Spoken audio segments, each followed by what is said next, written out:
Hi everyone. इस video में हम टेक्स्ट एडिटर को समझेंगे और देखेंगे कि हम टेक्स्ट एडिटर को यूज़ करते हुए टेक्स्ट विजिट को यूज़ करते हुए कैसे हम अपने कंटेंट को कॉलम्स में डिवाइड कर सकते हैं और कैसे उसके अंदर कोई इमेज ऐड कर सकते हैं और कैसे इमेज के नीचे कैप्शन दे सकते हैं और कैसे इमेज के अंदर लाइट बॉक्स इफेक्ट डाल सकते हैं।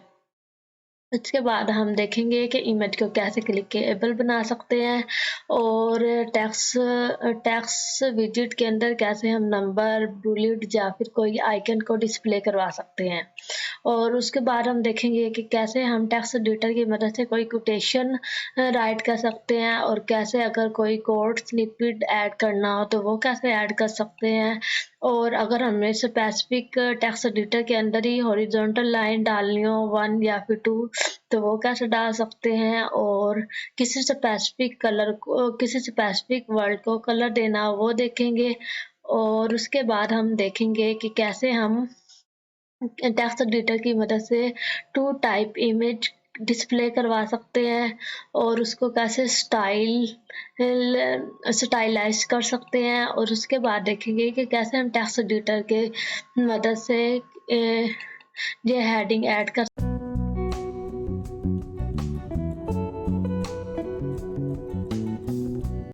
अब हम प्रैक्टिकली समझते हैं कि हम कैसे कर सकते हैं। सबसे पहले हम एलिमेंटर के डैशबोर्ड में आएंगे और अपने टेक्स्ट एडिटर को ड्रैग एंड ड्रॉप करेंगे। ड्रैग एंड ड्रॉप करने के बाद आपको ये डिफरेंट ऑप्शन नज़र आएंगे टेक्स्ट एडिटर की सेटिंग के। अगर हम किसी वर्ड को बोल्ड या फिर इटैलिक या अंडरलाइन करना चाहते हैं, सबसे पहले हम उसे सिलेक्ट करेंगे और उसके बाद हम उसे बोल्ड कर सकते हैं। अगर हम बोल्ड नहीं करना चाहते तो उसे डी सिलेक्ट कर देंगे। अगर अंडरलाइन करना चाहते हैं तो ऐसे कर सकते हैं और अगर इटैलिक करना चाहते हैं तो हम इसे ऐसे इटैलिक कर सकते हैं। और अगर हम किसी इनके अंदर बुलेट पॉइंट ऐड करना चाहे तो हम ऐसे ऐड कर सकते हैं। अगर इन्हें सिलेक्ट करके सारे को, और अगर हम कोई नंबर ऐड करवाना चाहते हैं तो ऐसे हम नंबर ऐड करवा सकते हैं। और अगर नहीं करवाना चाहते तो ऐसे खत्म कर सकते हैं। ठीक है। और उसके बाद अगर हम इसके अंदर टेक्स्ट के अंदर लाइन स्पेसिंग देनी है तो हम इसे एंटर, अगर हमने लाइन स्पेस देनी चाहते हैं अपने टेक्स्ट एडिटर में तो शिफ्ट एंटर दबाएंगे तो हम एक लाइन स्पेस दे सकते हैं। और अगर हम चाहते हैं कि हमें पैराग्राफ स्पेस यानी एक लाइन छोड़ के तो हम खाली एंटर को दबाएंगे तो एक पैराग्राफ की तरह हमें स्पेस ये प्रोवाइड कर देगा एडिटर। और उसके बाद अगला ऑप्शन है हमारे पास लिंक का। अगर हम किसी स्पेसिफिक वर्ड में इंटरनल या एक्सटर्नल लिंक ऐड करना चाहते हैं तो हम इस लिंक पे क्लिक करके ऐड कर सकते हैं। यहाँ पर लिंक ऐड कर सकते हैं और उसके बाद अप्लाई पर क्लिक कर सकते हैं। और अगर इसके अलावा यहाँ पे सेटिंग पे ऑप्शन पे करें तो क्लिक, यहाँ पे हमें यूआरएल, अगर हम एक्सटर्नल किसी पेज का लिंक देना चाहते हैं तो हम यहाँ पे दे सकते हैं। और अगर हम उस लिंक को उसी वेबसाइट में ओपन करवाना चाहते हैं तो हम इसे अनचेक करेंगे। और अगर हम दूसरे टैब में ओपन करवाना चाहते हैं तो हम इसको ऑन कर लेंगे जहाँ से। और अगर हम इंटरनल कोई लिंक देना चाहते हैं इसी वेबसाइट के पेज, इंटरनल पेजेस का, तो हम यहाँ से कोई पेज सेलेक्ट कर सकते हैं। और अगर आपके पास ज़्यादा पेज हो तो आप यहाँ सर्च करके भी पेज को फाइंड कर सकते हैं। और उसके बाद ऐड लिंक पर क्लिक करेंगे तो आपका लिंक ऐड हो जाएगा। उसके बाद अगला ऑप्शन है फुल स्क्रीन। अगर हम अपने टेक्स्ट एडिटर को फुल स्क्रीन करना चाहते हैं तो हम यहाँ से कर सकते हैं। और उसके बाद अगला ऑप्शन है हमारे पास टूल बार का अगर हम इसे क्लिक करेंगे तो हमारे पास डिफरेंट और थोड़े से ऑप्शन आ जाएंगे। फॉर एग्जांपल सबसे पहले अगर हम लाइन किसी के ऊपर लाइन ऐड करना चाहते हैं जैसे ये है तो हम इस तरह ऐड कर सकते हैं। और अगर हम इनके दरमियान हॉरिजॉन्टल लाइन देना चाहते हैं तो हम इसे ऐसे क्लिक करके हॉरिजॉन्टल लाइन ऐड कर सकते हैं। अगर हम एक से ज़्यादा देना चाहते हैं तो हम उसे उतनी बार ही ऐड कर सकते हैं जैसे कि आप देख रहे हैं। उसके बाद अगला ऑप्शन है कलर। अगर हम किसी वर्ड को स्पेसिफिक कोई कलर देना चाहते हैं तो हम यहाँ से कलर भी दे सकते हैं और उसको बोल्ड करके कलर कोई डिफरेंट कलर दे सकते हैं। और इसके अलावा इनमें से अगर आपको कोई कलर ना पसंद आए तो आप यहाँ से कस्टम भी सिलेक्ट कर सकते हैं। कस्टम के लिए यहाँ पे से क्लिक करेंगे और यहाँ से कोई भी कस्टम सिलेक्ट कर लेंगे और उसके बाद ओके को दबाएंगे तो फिर हमारे पास यहाँ पे कस्टम कलर आ जाएंगे। ठीक है, उसके बाद अगला ऑप्शन है हमारे पास space as text. Space as text का मतलब क्या होता है? मतलब ये है कि अगर हमने किसी भी वेबसाइट से कोई कोड उठाया है या फिर कोई टेक्स्ट उठाया है, तो जैसे कि फॉर एग्जांपल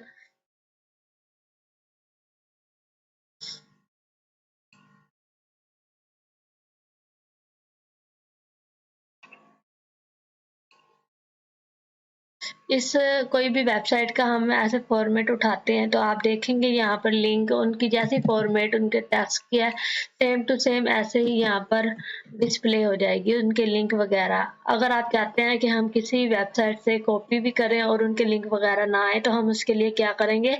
उसके लिए हम पहले इसको क्लिक कर लेंगे और उसके बाद पेस्ट करेंगे। फॉर एग्जाम्पल इसे अगर डिलीट कर दो और उसके बाद इसे ऑन करके रखो और उसके बाद इसे पेस्ट करो, तो आप देखेंगे कि लिंक वगैरह सब कुछ खत्म हो गया और उनकी कोई फॉर्मेटिंग नहीं आई। तो अगर आप इसको नहीं दबाते और इसको ऐसे ही पेस्ट कर लेते हैं, तो फिर उसके बाद आपके पास अगला ऑप्शन होता है, इसे दोबारा ऑल सेलेक्ट करके तो आप इससे भी अरेज कर सकते हैं फॉर्मेटिंग। तो ये से फॉर्मेटिंग चेंज होगी, लिंक वगैरह नहीं चेंज होगा। फॉर्मेटिंग में यही था कि इटैलिक वगैरह थे तो वो वर्ड सीधे हो गए हैं, बोल्ड वगैरह थे वो उनकी फॉर्मेटिंग खत्म हुई है। और अगर इसको क्लिक करके रखेंगे तो लिंक वगैरह सब कुछ फॉर्मेटिंग खत्म हो जाएगी, जैसे ही है। ठीक है, उसके बाद अगला ऑप्शन है हमारे पास कोटेशन का। अगर हम कोई कोटेशन ऐड करना चाहते हैं तो हम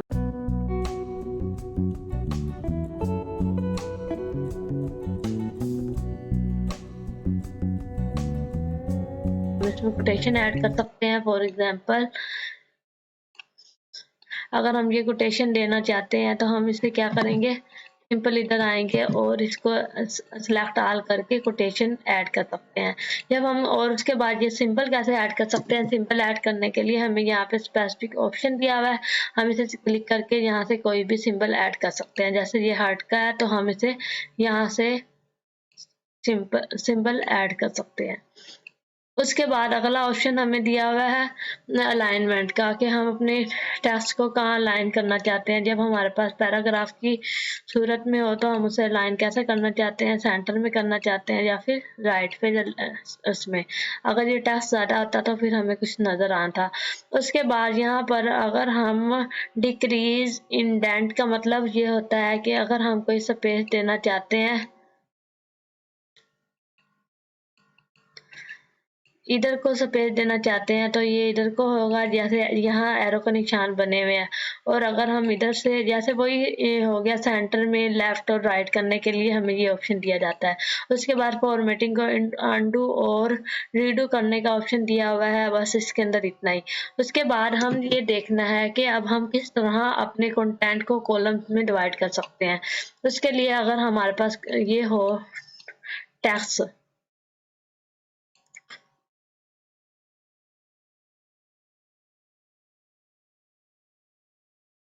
तो हमारे पास ज़्यादा टेक्स्ट हो तो हम उसे कॉलम में कैसे डिवाइड कर सकते हैं? यहाँ पे हमें नीचे ऑप्शन दिया जाता है पहले नंबर पे ड्रॉप कैप का मतलब होता है कि पहला वर्ड बड़ा हो जाएगा। अगर हम इसे क्लिक करें तो ये पहला वर्ड बड़ा हो गया। और उसके बाद हमें कॉलम का ऑप्शन दिया जाता है कि हम इसे कितने कॉलम में डिवाइड करना चाहते हैं। 2 कॉलम में तो ये 2 हो जाएगा, अगर हम 4 में करना चाहते हैं तो 4 हो जाएगा, 3 में करना चाहते हैं तो ऐसे कर सकते हैं। और इनके दरमियान अगर कोई गैप देना चाहते हैं तो कॉलम के दरमियान तो हम वो भी यहाँ से एडजस्ट कर सकते हैं।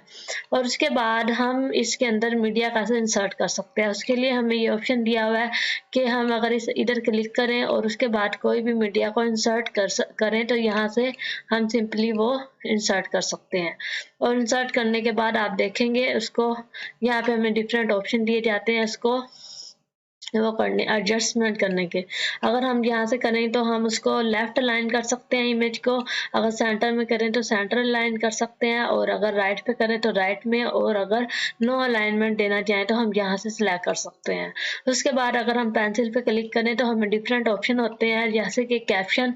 अगर कोई कैप्शन ऐड करना चाहें, जैसे कि ये आपको कैप्शन नज़र आ रहा है, तो हम यहाँ पे राइट कर सकते हैं। और उसके बाद अल्टरनेटिव टेक्स्ट, यानी कि जब हमारी इमेज ना डिस्प्ले हो रही हो तो जो टेक्स्ट यहाँ पर डिस्प्ले हो तो हम वो भी दे सकते हैं। उसके बाद यहाँ पे साइज, इमेज का साइज हम कितना रखना चाहते हैं तो हम यहाँ सिलेक्ट कर सकते हैं। उसके अलावा इनमें से हम कोई नहीं रखना चाहते तो हम यहाँ से कस्टम भी सिलेक्ट कर सकते हैं। उसके बाद हम देखेंगे कि कैसे हम इसके अंदर लाइट बॉक्स डाल सकते हैं। तो यहाँ पे लिंक 2 में आपको ऑप्शन नजर आएगा मीडिया फाइल का। जब आप मीडिया फाइल पे क्लिक करेंगे तो आप देखेंगे कि आपको ये इमेज एक लाइट बॉक्स की तरह अपेयर होगी, जैसे कि आपको नजर आ रहा है। और अगर हम यहाँ से यहाँ से मीडिया फाइल को नहीं सिलेक्ट करते, अटैचमेंट पेज करते हैं, तो फिर भी हमें एक लाइट बॉक्स की तरह इफेक्ट नजर आएगा। वो बाहर जाकर दूसरी साइड पे नजर आएगा। और उसके अलावा यहाँ पे अगर हम कोई लिंक, वैसे ही कोई लिंक ऐड करना चाहते हैं तो हम यहाँ से कोई लिंक ऐड कर सकते हैं और उस पेज पर या फिर स्पेसिफिक जगह पर डिस्प्ले करवाने के लिए, लैंड करवाने के लिए, तो हम यहाँ से कर सकते हैं। उसके बाद हमें यहाँ पे एडवांस ऑप्शन दिए जाते हैं। तो एडवांस ऑप्शन में ये CSS के मुताबिक है, कोडिंग के मुताबिक है। इसे एक बार आप एडवांस सेटिंग है, इसे एक बार छोड़ दें। उसके बाद यहाँ पे हम अगर इस इमेज को नहीं करना चाहते, हम कोई और लेकर आना चाहते हैं, तो हम यहाँ से रिप्लेस भी कर सकते हैं इमेज को, फॉर एग्जांपल ये वाली। और उसके बाद हमें एक और ऑप्शन दिया जाता है इसको एडिट करने का। अगर हम इमेज को क्रॉप करना चाहते हैं तो हम यहाँ से क्रॉप कर सकते हैं इसे पकड़ के, जितनी इमेज हम लेना चाहते हैं। उसके बाद अगर हम स्केल करना चाहते हैं तो हम इसे स्केल भी कर सकते हैं। और उसके बाद यहाँ से इमेज के अलाइनमेंट को सेट कर सकते हैं, रोटेट कर सकते हैं उसको, और फ्लिप्स कर सकते हैं। उसके बाद अंडू रीडू का, और उसके बाद सेव एडिटिंग, और यहाँ से इसके साइज को भी एडजस्ट कर सकते हैं। स्केल का मतलब साइज वगैरह होता है कि हमने उसकी डायमेंशन कितनी रखनी है। उसके बाद इसके अंदर इतने ही ऑप्शन। और उसके बाद अगर हम ये वाले, आपको इसमें आइकन कैसे ऐड कर सकते हैं, कोई बाहर से आइकन लेके, जैसे कि आपको ये आइकन नजर आ रहा है, हम इसे सिंपल यहाँ से कॉपी करेंगे और अपने टेक्स्ट एडिटर में जाकर पेस्ट कर सकते हैं। और इसी तरह डिफरेंट आइकन आप इसके अंदर पेस्ट करवा सकते हैं। फॉर एग्जाम्पल इस आइकन को उठा यहाँ से कॉपी करके और यहाँ पर लाकर हम पेस्ट करवा सकते हैं।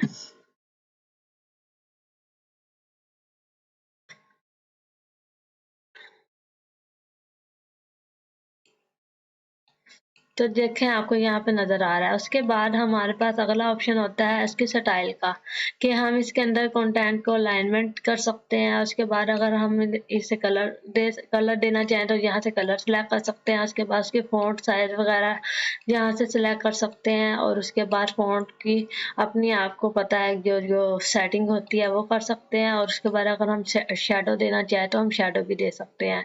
उसके बाद ड्रॉप कैप का मतलब,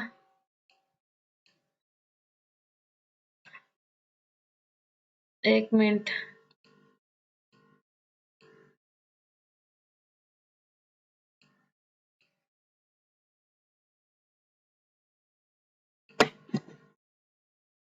ने वर्ड देखा था, यहाँ पे पहला वर्ड को बड़ा करने की यहाँ पे उन्होंने सेटिंग दी हुई है ड्रॉप कैप की।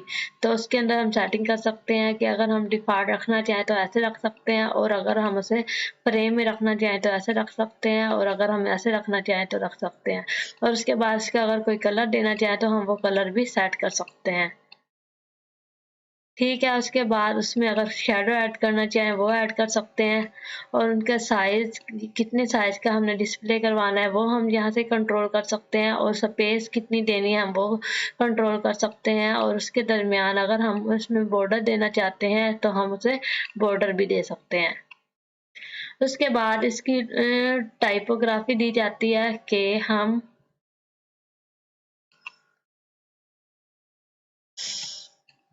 अगर इसको भी मजीद स्टाइलाइज करना चाहें तो हम यहाँ से स्टाइलाइज कर सकते हैं। ठीक है। और उसके बाद हमें अगला ऑप्शन दिया जाता है। अब हम देखते हैं यहाँ पे कोटेशन मार्क्स, तो आपको पता चल गया कि हम कैसे कोटेशन ऐड कर सकते हैं। अब हम देखते हैं हम कोई कोड कैसे टेक्स्ट एडिटर में ऐड कर सकते हैं। उसके लिए हम सिंपल क्या करेंगे, यहाँ से अगर हमने कोई भी अपना कोड डिस्प्ले करवाना है तो हम सिंपल यहाँ से कोड लेकर आएंगे और यहाँ से उसको पेस्ट कर देंगे। जैसे ही पेस्ट करेंगे तो यहाँ पे हमें ऑप्शन दिया जाता है प्री फॉर्मेटेड का। तो हम यहाँ पर अगर इसे क्लिक करेंगे तो फिर हमारे पास कोड स्निपेट के लिए हमारे पास ऑप्शन आ जाएगा और उसको हम यहाँ से जो हमसे कॉलम में देना चाहते हैं, जैसे एडजस्ट करना चाहते हैं तो हम यहाँ से सिंपली एडजस्ट कर लेंगे। ठीक है, और उसके बाद हमने ये देखना है कि अब हम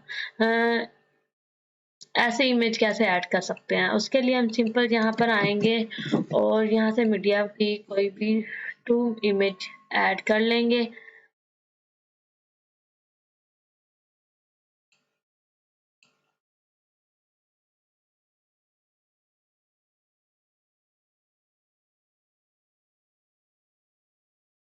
और उसके बाद उसको स्टाइलिश करने के लिए हम यहाँ से जाएंगे एडवांस में।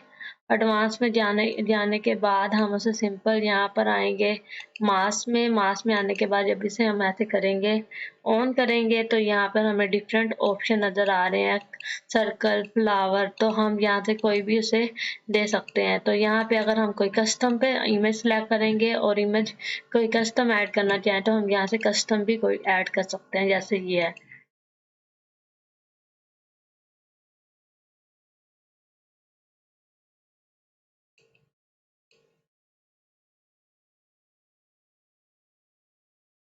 यहाँ से मैंने जो आइकन ऐड किया था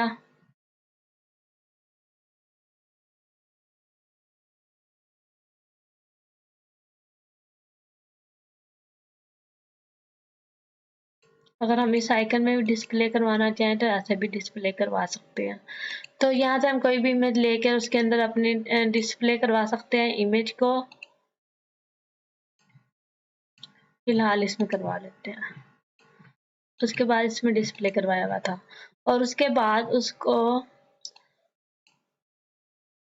यहाँ से हम सेंटर करना चाहते हैं तो हम यहाँ से एडजस्ट कर सकते हैं, नहीं तो हम इस तरह भी इमेज को एडजस्ट कर सकते हैं कि जिस जगह पर हम डिस्प्ले करवाना चाहते हैं। और उसके बाद उसके अंदर हम अगर कोई इफेक्ट ऐड करना चाहते हैं, जैसे कि ये मूव कर रहा है यहाँ पर इफेक्ट, वो कैसे ऐड करेंगे। अगर हम इसमें पहले बॉर्डर ऐड करें तो यहाँ पर बॉर्डर ऐड कर सकते हैं।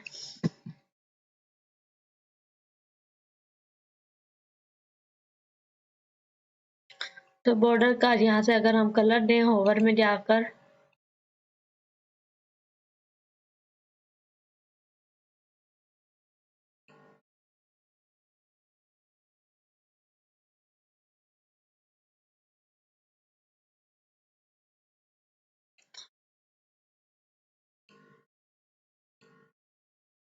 तो हम कुछ इस तरह के अमेजिंग डिजाइन बना सकते हैं और इसे मूव भी करवा सकते हैं। मूवमेंट यहाँ से होती है।